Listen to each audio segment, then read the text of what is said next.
The smoke appeared on the first morning of November, a thin gray thread rising from the eastern hillside above Bjornstad. It was faint, barely visible against the low clouds, the kind of thing you would miss if you were not looking for it. And no one was looking for it because no one lived on the eastern hillside. The land was too steep, too rocky, too far from water. It belonged to no one because no one wanted it. Alderman Olaf Knutsen noticed it first, riding past on his way to the trading post. He stopped his horse, squinted at the hillside, and watched the smoke rise for a full minute before shaking his head and riding on. Gas from the rock, he told the men at the trading post, or steam from a hot crack. The mountain does strange things in autumn. The smoke appeared again the next morning, and the morning after that, and every morning for the next 3 months, thin and steady and patient, rising from a hillside where no structure existed, no path led, and no person had any reason to be. By February, it had become a joke in Bjornstad.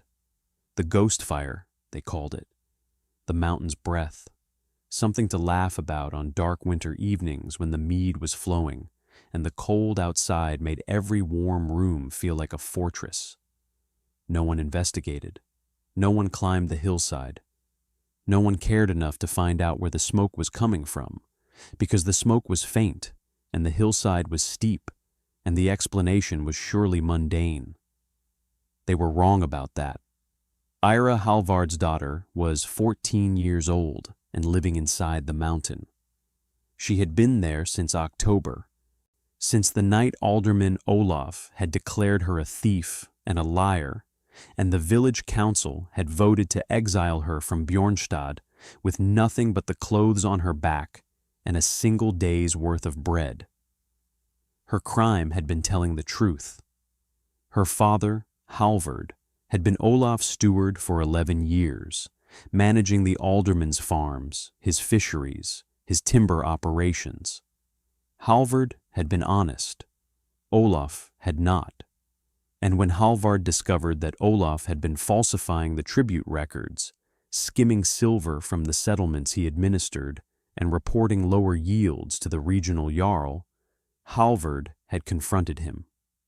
Halvard was found floating in the fjord 2 days later. Drowned, according to the alderman. A tragic accident. The current was strong near the narrows. These things happened. Era knew what had happened. She had heard the argument through the walls of the great hall. She had heard her father threaten to report the falsified records. She had heard Olaf's voice, low and cold, making a threat of his own. She had told the village council. She had stood before 6 men and told them that Olaf had killed her father, that the drowning was not an accident, that the alderman was a thief and a murderer. They had not believed her. A 14-year-old girl accusing the most powerful man in the settlement. A girl with no family, no protector, no proof beyond what she said she had heard through a wooden wall. Olaf had called her a liar. He had called her a thief, claiming she had stolen silver from his stores to fund her dead father's debts. And the council, composed of men who owed Olaf their positions, had voted unanimously to exile her. She had walked out of Bjornstad on October 3rd with nothing but bread and the knowledge that her father had been murdered and no one cared. Tell us in the comments where you are watching from today. If you have ever been punished for telling a truth that someone powerful did not want heard, this story is for you. Subscribe now, because what Era built inside that mountain will change everything you think about what a child can do when the world turns its back. Era's father had taught her many things before he died. He had been a practical man, a steward who understood land and weather and construction, and he had shared his knowledge with his daughter, the way other fathers shared stories, constantly, casually, as a natural part of daily life. But the most important knowledge had come from old Njal, a Norwegian hermit who lived in the mountains above Bjornstad, an old man who had spent 40 years alone in the high country and who knew the rock the way a fisherman knows the sea. Njal had shown Ira the caves, not the obvious ones, the wide openings in the cliff faces that everyone knew about and that were cold and wet and useless. The hidden ones, the narrow fissures that led to dry chambers deep inside the mountain where the temperature was constant and the air was still and the stone itself provided warmth that no fire could match. The mountain is alive, Njal had told her when she was 11. It breathes. It holds heat in winter and cool in summer. Find the right cave, a dry one, with good air and solid stone, and you have a home that needs no timber, no turf, no maintenance. The mountain does the work. You just have to find the door. He had shown her a specific cave on the eastern hillside, a narrow crack in the rock face hidden behind a fall of loose stones. The crack led to a passage 3 feet wide and 30 feet long that opened into a natural chamber 15 feet wide and 20 feet deep, with a ceiling high enough to stand in and a floor of dry gravel. "This is where I lived my first winter in the mountains," Njal had said. "Before I built my cabin, the stone stays at 50 degrees. No fire needed, no wood, just the mountain." Ira had remembered. She had remembered the crack in the rock, the passage, the chamber. She had remembered the way the air felt inside, dry and warm and still. She had remembered the old man's words. The mountain does the work. She found the cave on her second day of exile, in climbing the eastern hillside in the October rain, squeezing through the crack, following the passage into the dark. The chamber was exactly as Njal had described it, dry, warm, silent, a space carved by water and time into the heart of the mountain, waiting for someone who needed it. She spent the first night lying on the gravel floor with her wool cloak pulled around her, listening to the silence, feeling the steady 50-degree warmth of the stone, and understanding for the first time in her life what it meant to be completely alone. Then she began to build. Stay with me, because what Ira built inside that mountain over the next 4 months is the reason she was alive and warm and fed when the worst blizzard in 30 years hit Bjornstad, and the people who had exiled her came looking for shelter they did not deserve. The first task was the entrance. The crack in the rock was too narrow for comfort and too obvious if anyone came looking. Era spent a week widening the passage at the inner end, chipping stone with a sharp rock she used as a chisel, creating a space wide enough to move through easily, but still narrow enough to conceal behind a screen of loose stones. She built a door, not from timber because she had none, but from flat stones stacked and mortared with clay from the hillside. The door was 4 feet tall and 2 feet wide, fitted into the passage at the point where it opened into the main chamber. When closed, it sealed the chamber completely, holding the warm air inside and blocking any draft from the entrance crack. The fire pit was her second task.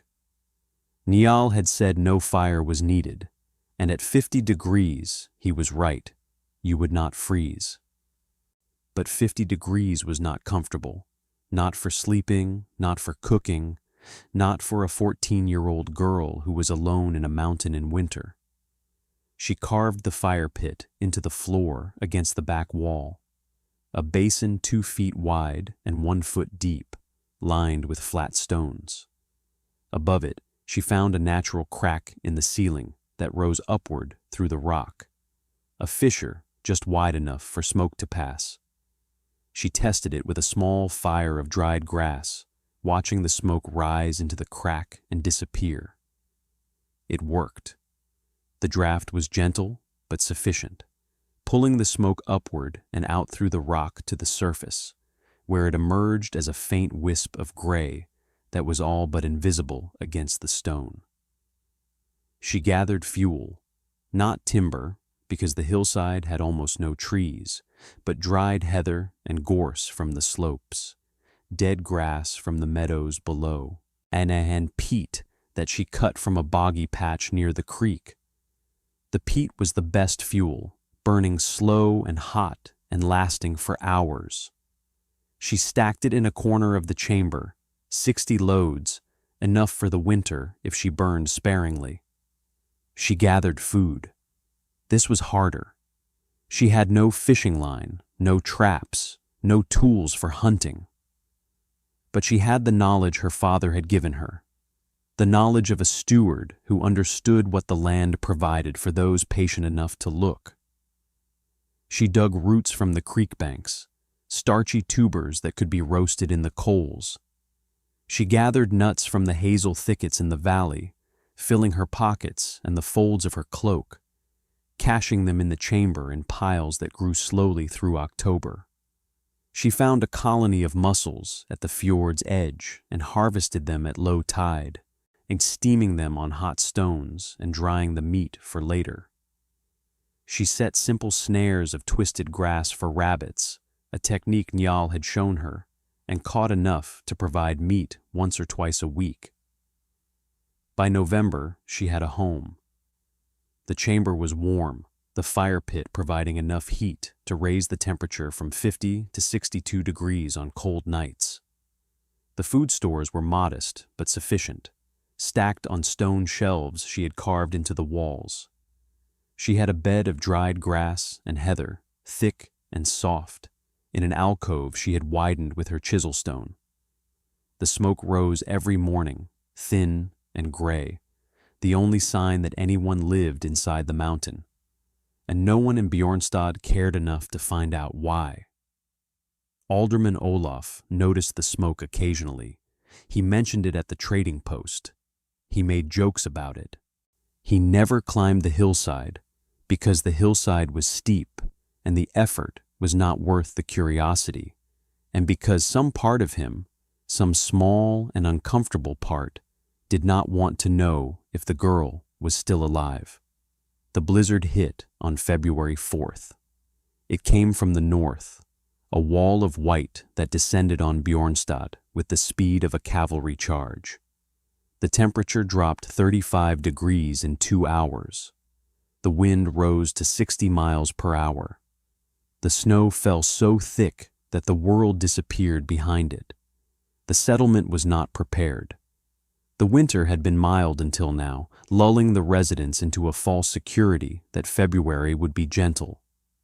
Their wood stores were adequate for a normal winter, but not for a blizzard that consumed fuel at 3 times the normal rate. Their buildings were solid, but not sealed, the wind finding every crack and gap and filling them with ice. By the 3rd day, 3 longhouses had lost their roofs. By the 5th day, the trading post had collapsed under the snow weight. By the 7th day, people were burning whatever they could find, and the livestock were dying in barns that could not keep them warm. 8 people died. Old Gunhild, frozen in her bed.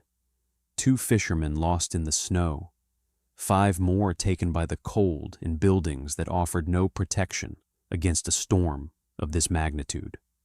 On the 8th day, when the storm finally broke and the survivors emerged into a world of white silence, someone looked at the eastern hillside and saw the smoke still rising.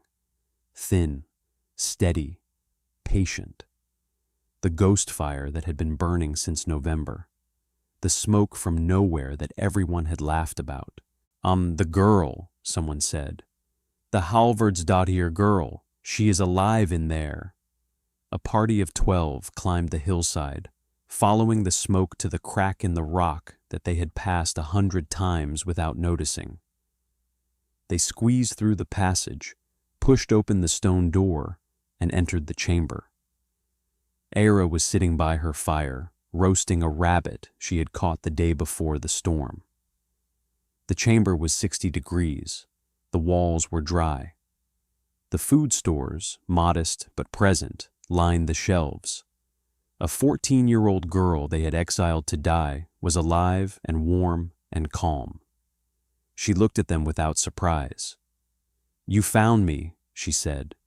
"We need shelter," the leader of the group said, a farmer named Brand, who had voted for her exile and who could not meet her eyes. "The settlement is destroyed. People are dying." Era was silent for a long moment.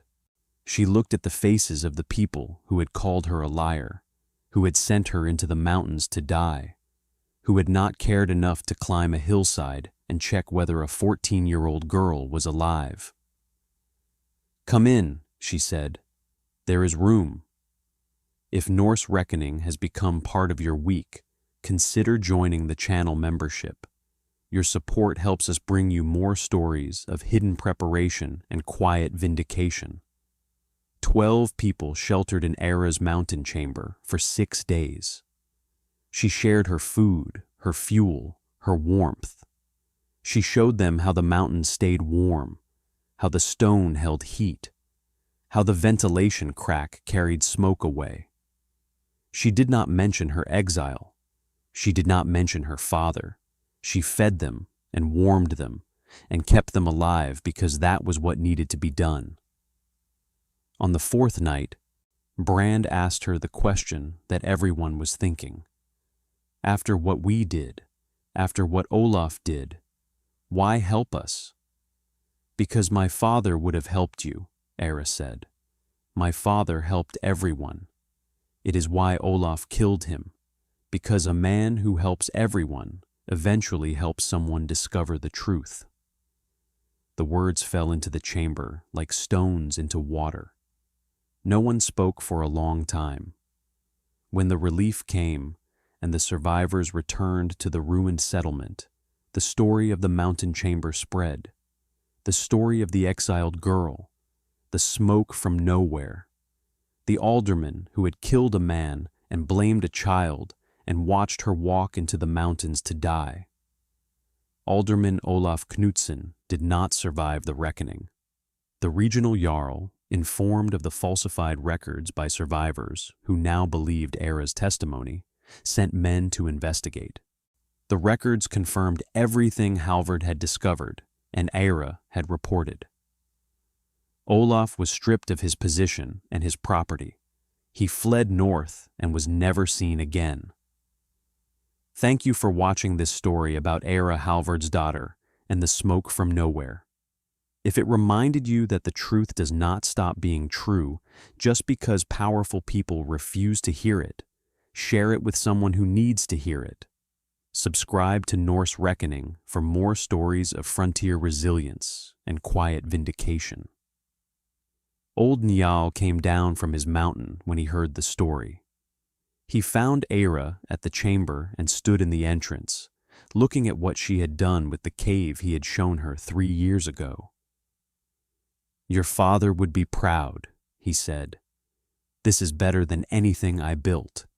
You have made the mountain into a home." Njal died the following summer, peacefully, in the cabin he had built in the high country 40 years before. Ira was with him at the end. They buried him on the mountain with a stone that said, "He taught us where the doors were. We walked through them." Ira never returned to live in Bjornstad. She expanded the mountain chamber over the following years, adding a second room, a storage alcove, a proper chimney. She became a guide for travelers crossing the mountains, a teacher for those who wanted to learn the skills of solitary survival, a quiet presence in the high country who was known for taking in anyone who needed shelter, regardless of who they were or what they had done. She married at 21, a shepherd named Hakon who had come to the mountains looking for lost sheep and had found instead a woman living inside the stone. They raised 3 children in the expanded chamber, all of whom grew up knowing the feel of warm rock and the sound of silence underground. The phrase "smoke from nowhere" entered the vocabulary of the settlements along the fjord, meaning any sign of life where life was not expected, any evidence that someone you dismissed is thriving in ways you cannot understand. Era Halvardsdottir lived until the age of 71, dying in the mountain where she had taken refuge at 14. Her children buried her beside her father, whose body had finally been recovered from the fjord years after his death. The truth of his murder acknowledged, the wrong partly corrected by time. Above the entrance to her chamber, carved in runes by hands that had shaped stone since they were too young to hold a proper tool, an inscription remains. The mountain told me, I told them, now we both know. What is the shelter that everyone thinks you do not have? And where have you buried your preparation?